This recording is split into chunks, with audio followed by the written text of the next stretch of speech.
Joining me live in the studio now is the Finance Minister, Katy Gallagher. We'll talk to Andrew later. Katy Gallagher, thanks so much for your time. Let's pick up on this infrastructure announcement today. Are these essentially honouring the election commitments? Yeah, that's right.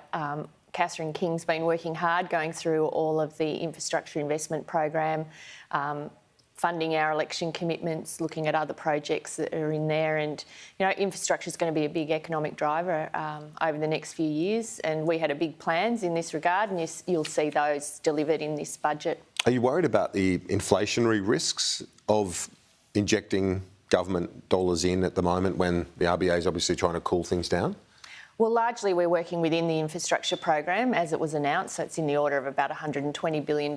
We're also working closely, Catherine King, with states and territories about the delivery of these programs, because obviously we work with them, and there's no doubt there's issues around skills and supply and things like that. So we'll work through those, but largely it is working within the envelope that had been factored into the budget. So we're not adding in a whole lot new, but we're reshaping and delivering on our commitments. So it's within that envelope. Does that mean that the other spends that the former government had in place, that's high on your list of the waste and the rorts that you've been looking at in terms of your audit?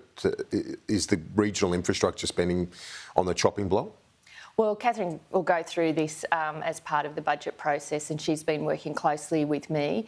There is some work that's been done around reprofiling, and inside the infrastructure investment program, look, there is some additional money going in line with our election commitments, but I guess my answer to your question is we're not going to be adding to inflation through this program. We're managing it responsibly, and through the budget, more broadly, we have been looking for savings, as you know, through that audit. Well, Barnaby Joyce is convinced that you're going to cut the regional programs that he secured as part of the net zero deal with Scott Morrison to get the Nats on board. Is that right? Well, we've been looking at them. To be fair, I mean, we've been going through, are there business cases? Were there any detail underpinning some of these big, injections that were made basically to pay Barnaby Joyce off through that arrangement? And, if it stacks up, we're pretty supportive, but there are areas where we've got to reduce spending and reallocate in the budget.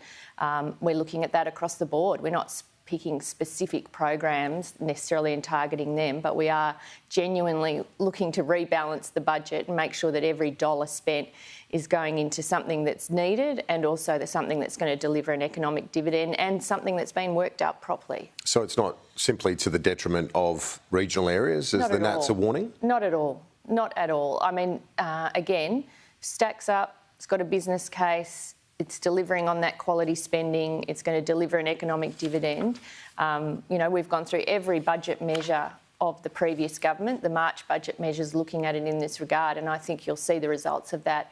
Well, you'll definitely see the results of that in the budget, but if it meets those tests, we will proceed with it. Is it important to transition? I know there's a story today on the fuel excise versus a road user charge, but with more electric cars, the transition has to be made, doesn't it, from fuel excise, which increasingly will be generating much less, to a broader road user charge. Is the government considering that?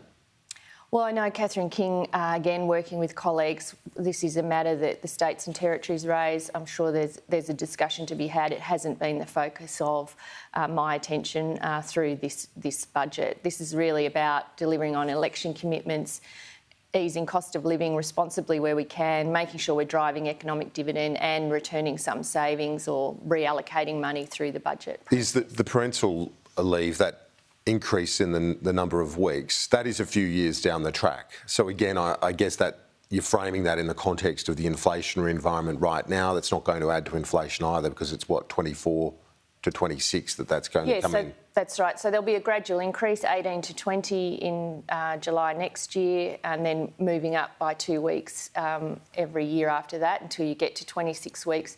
And the idea there is, it's a stepped increase. We're moving in the right direction. But, we have to manage the budget responsibly within the envelopes that we've got available. But I think on parental leave, this is a big...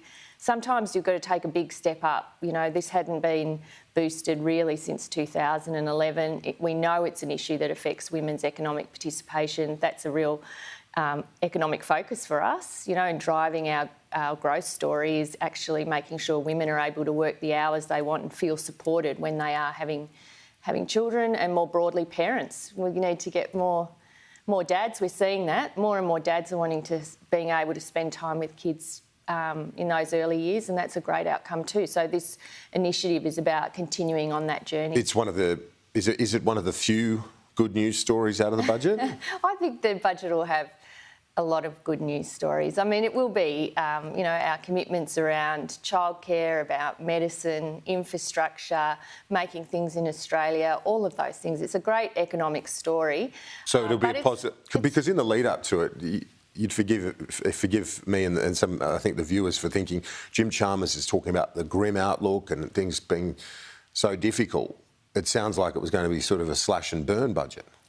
Well, I think we've made it clear we will be finding savings. That's definitely, you'll see stage one of the audit into waste and rorts. You'll see the results of that. So there has been that focus, but we also said it'll be delivering on our election commitments, helping with cost of living pressures where we can do that without adding to inflation.